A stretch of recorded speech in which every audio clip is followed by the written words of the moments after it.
Hey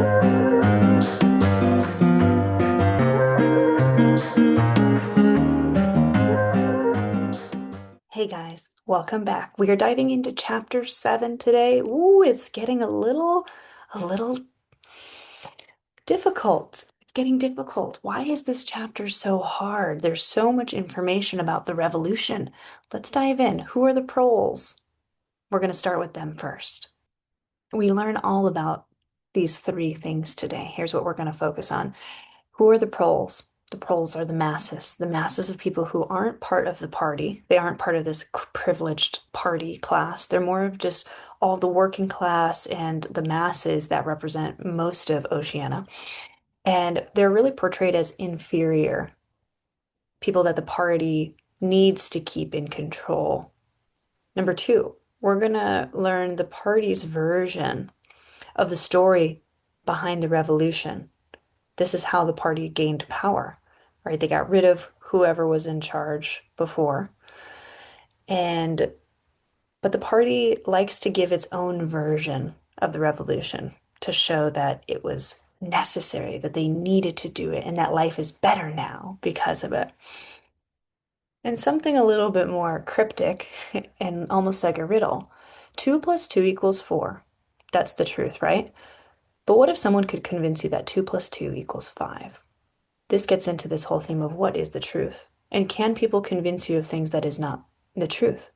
Well, when you see it like this in a mathematical equation, it seems so obvious. 2 plus 2 equals 4. But when does 2 plus 2 actually equal 5? Sometimes. Let's dive in.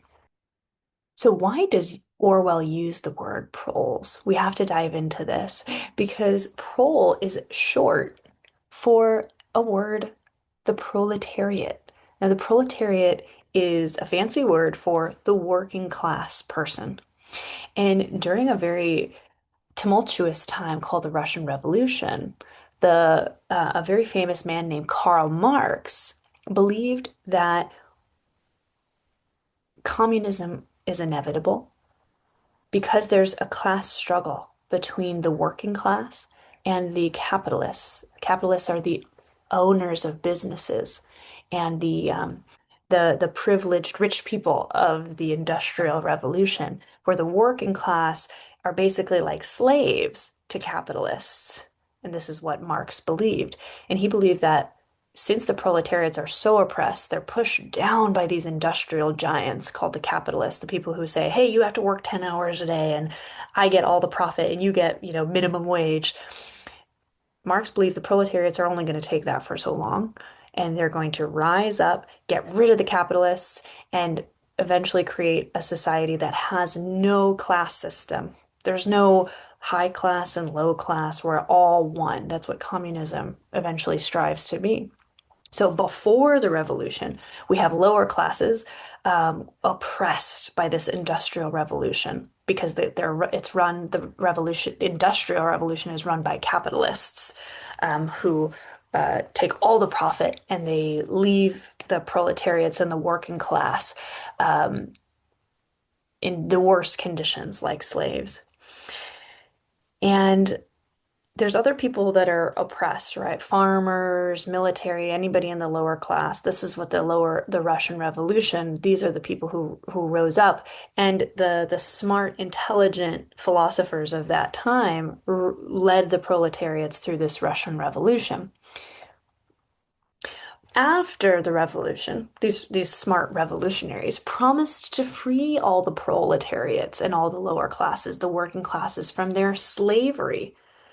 But what we want to figure out is, did they just become slaves to a new master? Did the revolutionaries just become the new masters? And power really just cycles, and whoever's in power abuses their power and makes everybody else slaves.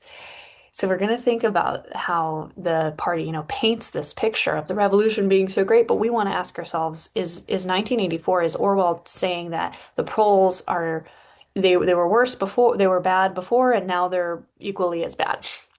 But the revolutionaries promised that they are free, and so now the proles think they're free. But are they really free? So the proles, short for proletariat, the working class, are really just the masses, and they're portrayed in 1984 as well as portrayed by the party as the mob. They're ignorant of politics. They lack education. They're trivial. The things they talk about and that they fight over are trivial. They don't care about the things that Winston cares about, right? Like freeing everybody from bondage. The proles are really just going about almost like animals.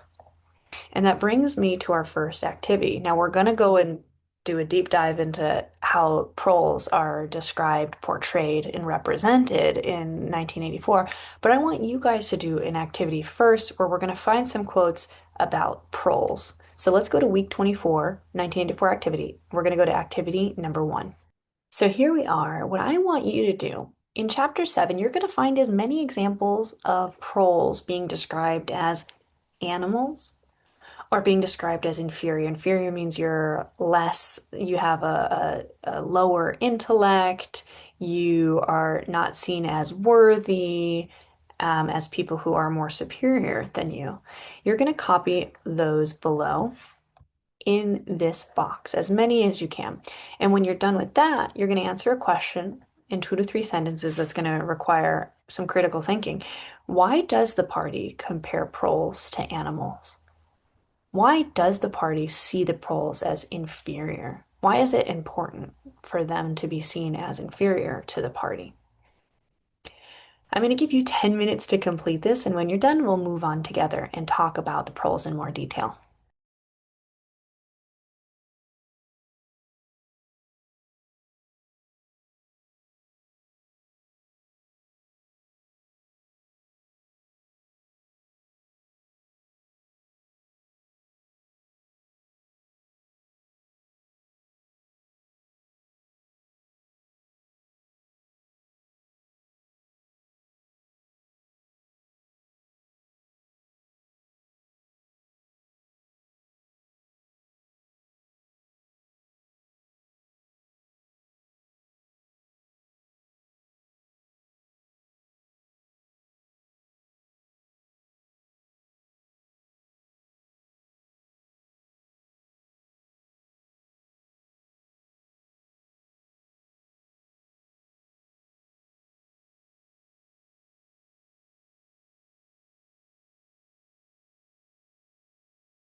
So I'm sure you noticed this amazing introduction to this chapter. If there is hope, wrote Winston, it lies in the proles. So here we keep thinking that the party is portraying the proles as people who are inferior, animals. They can't think for themselves. They need other people to control them. But Winston has a different idea. Winston says, nope, nope, nope. The proles are the answer to taking down Big Brother. Why? It must lie in the proles. And remember, Winston's writing this in his diary. Keep this in mind. It's very symbolic, right? He's not telling this to anybody. He's writing it secretly so the thought police don't get to him. Remember, in his diary is the place where he can finally think for himself. So he's jotting down all these things in his diary. If there was hope, it must lie in the proles because only there in those swarming, disregarded, right? The party doesn't even think of them as human masses, 85% of the population of Oceania could the force to destroy the party ever be generated. They are the manpower. Strength in numbers, you've probably heard that phrase before. So why is it that the proles could easily rise up against the party? But why don't they? I mean, you can ask this of any country that has a dictator that's tyrannical, that abuses their power. Why don't they just rise up? That's the issue because the people in power are able to keep the proles or the masses in check because they feed them lies. Oh, you guys are better than ever. You guys are living great lives. You guys are not smart enough. You need us to help secure you and to make sure you have enough food to eat and this and that. But Winston's starting to see through that. He's starting to see that they only need to rise up and shake themselves, like a horse shaking off flies. If they chose, they could blow the party to pieces tomorrow morning. So, how are the proles really portrayed? I just wanted to take a look at some of the quotes. I'm wondering if you guys noticed any of these quotes. But simultaneously, true to principles of doublethink, the party taught that the proles were natural inferiors who must kept in subjection like animals by the application of a few simple rules. And it worked. Even though they don't really know anything, the party doesn't know anything about the proles. They just keep them at a distance and keep them feeling like animals, and keep them feeling like they are just instinctual bandits, thieves, drug peddlers. Um, as the party slogan put it, proles and animals are free. So they're trying to show that animals and pearls are the same thing because that's what that equation means. But also like, oh, they're free from the hardships that they used to undergo before the revolution. The people in power are like, oh, I wish I was a pearl. I could just be free, right? But that's just some reverse psychology. To keep them in control was not difficult. All you do is you spread a couple little um, thought police around. But all that was required of them was a primitive patriotism, which could be appealed to whenever it was necessary to make them accept longer working hours or shorter rations, right? So they're the manpower behind Oceania. And the party needs them to be able to work and do whatever they want. And they need them to be able to stop eating so much so that the people in the party could eat more.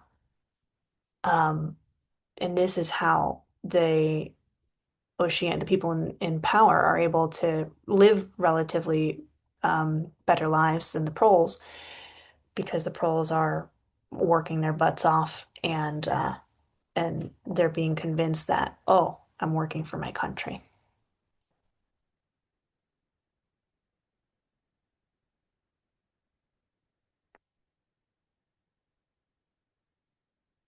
One interesting thing is that Winston says until they become conscious, they will never rebel. But what that implies is that they're not conscious. They're just almost like little bacteria going around with no brains. This is how they're portrayed. Why do they have to be portrayed like that? Why is that so important to the party? And that brings us to another thing that happens in the chapter where Orwell talks about, or the Winston talks about the party's version of this story behind the glorious revolution that got them all to where they are today. Now, the party's version of the history behind the revolution is a very Marxist history. Remember, I told you Karl Marx, he was a famous philosopher and economist, and he suggested that the world is all heading towards communism. And the reason is because people can only be treated like slaves for so long. They're going to rise up, and then they're gonna create a revolution that will create this perfect utopian classless society. And it's all based on this idea of class struggle, rich versus poor. This is the cornerstone of the party and Marxist philosophy. Before the revolution, we had rich versus poor. Now, after the revolution, everyone's equal.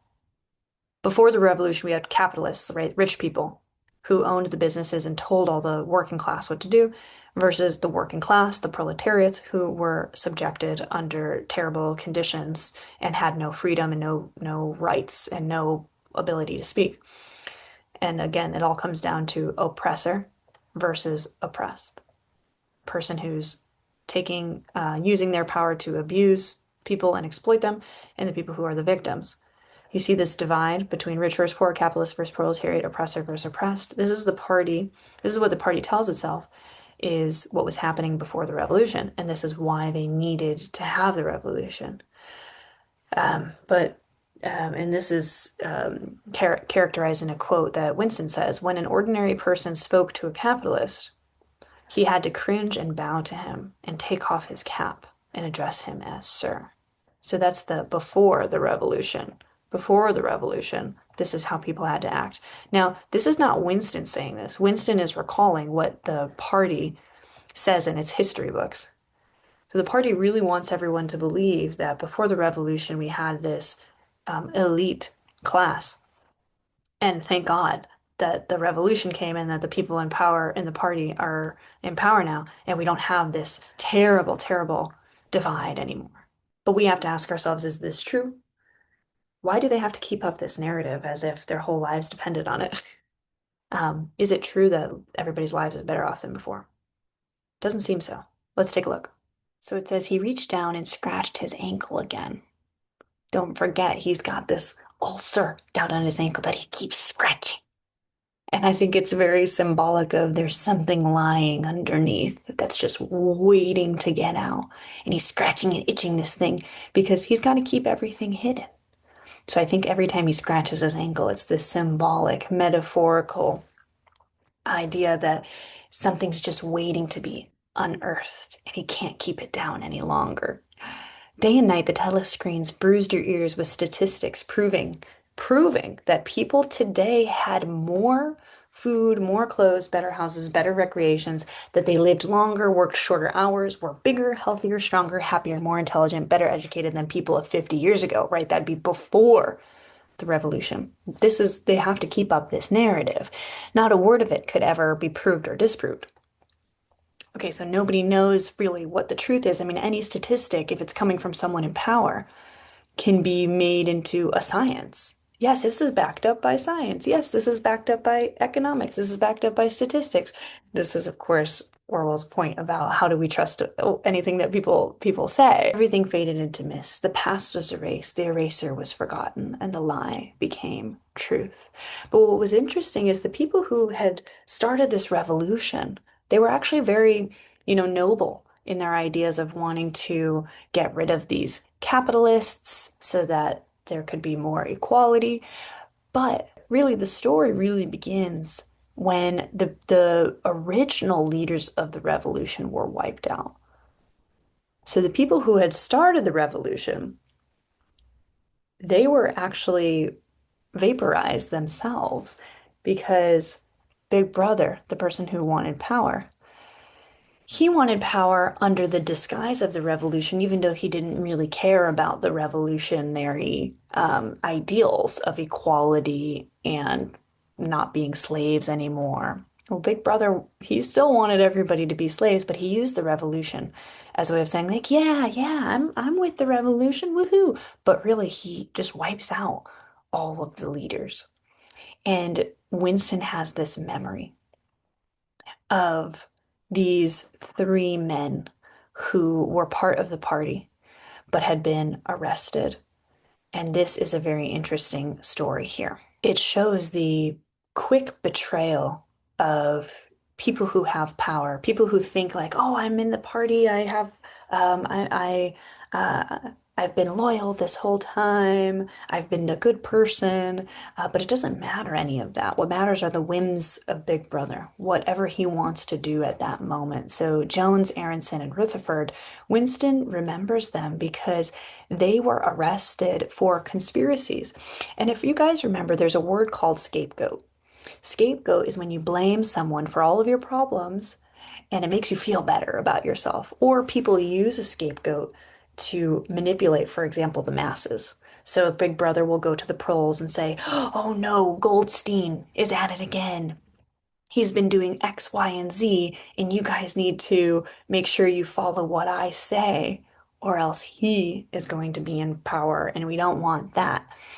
And so it's really easy to use scapegoats. So they might use a counter revolutionary, someone who has been engaging in conspiracies to get Big Brother out of power.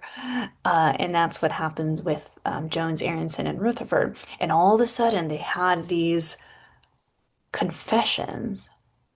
They had these confessions that said, yeah, we did all of these conspiracies. Yeah. And of course that they were then vaporized. But Winston remembers something that triggers the sense that maybe they did not tell true confessions, and maybe the confessions were actually forged and the confessions were actually false. Let's take a look. So he sees them at the cafe. A little later, all three were arrested. It appeared that they had engaged in fresh conspiracies from the very moment of their release. At their second trial, they confessed to all of their old crimes over again with a whole new string of new ones. They were killed, executed, and their fate was recorded in the party histories, a warning to posterity, to all the children who come along. About 5 years after this, in 1973, Winston was unrolling a wad of documents which had just flopped out of the pneumatic tube onto his desk when he came on a fragment of paper which had evidently been slipped in among the others and then forgotten. The instant he had flattened it out, he saw its significance. It was a half page torn out of the Times about 10 years earlier. The top half of the page that included the date, and it contained a photograph of the delegates at some party function in New York. And then it was the three men. There was no mistaking them, right? Their name was on it. The point was that at both trials, all three men had confessed that on that day that they were on Eurasian soil, right? They were in Oceania. But in New York, we know is not Eurasia. That's going to be in America. They had flown from a secret airfield in Canada to a rendezvous somewhere in Siberia and had conferred with members of the Eurasian General Staff, to whom they had betrayed all of their secrets, right? But no, there's something wrong. There's a lie about where they were that date. The date had stuck in Winston's memory because it chanced to be Midsummer's Day. But the whole story must be on record in countless other places as well. There was only one possible conclusion, that the confessions were lies. Okay, so even at that time, Winston had not imagined that the people who were wiped out in the purges had actually committed the crimes they were accused of. Obviously, Big Brother was just using their confessions as a way to show, hey, these people are trying to conspire against us. We need to really hunker down, consolidate our power. But this was concrete evidence. It was a fragment of the abolished past, like a fossil bone which turns up in the wrong stratum and destroys a geological theory.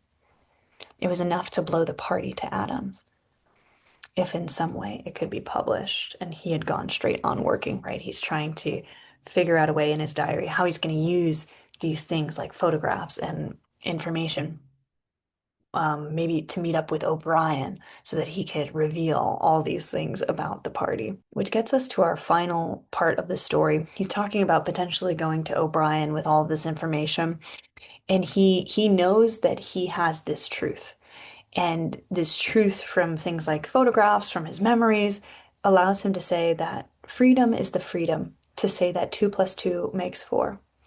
If that is granted, all else follows. So as we were discussing our little symbols here, 2 plus 2 equals 4 is the truth. This is what Winston knows to be true from the photograph, from his memories. But the party wants you to believe that 2 plus 2 equals 5. And they're really good at doing this. And so Winston has to prove throughout the story that 2 plus 2 actually does equal 4. And that's his mission.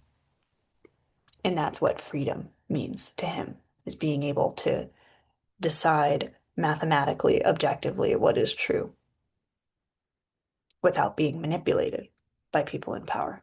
Of course, that was a tough chapter. This is a tough chapter. I encourage you to actually go back and read it again. Now that we have discussed some of these ideas about the Russian Revolution, please go and Google the Russian Revolution, which is always has been an inspiration for Orwell's work. And read Karl Marx as well. If you just look him up on Wikipedia or on Google about communism and what he believed about the proletariats versus the capitalists and why the revolution took place in the first place. But then everything went downhill. So your homework this week is going to read chapter 9. You're going to skip chapter 8. We're just, kind of moving along, and this is going to be your last reading for this series. Your homework is going to be to work on your fictional story. This is your last week to work on that as well.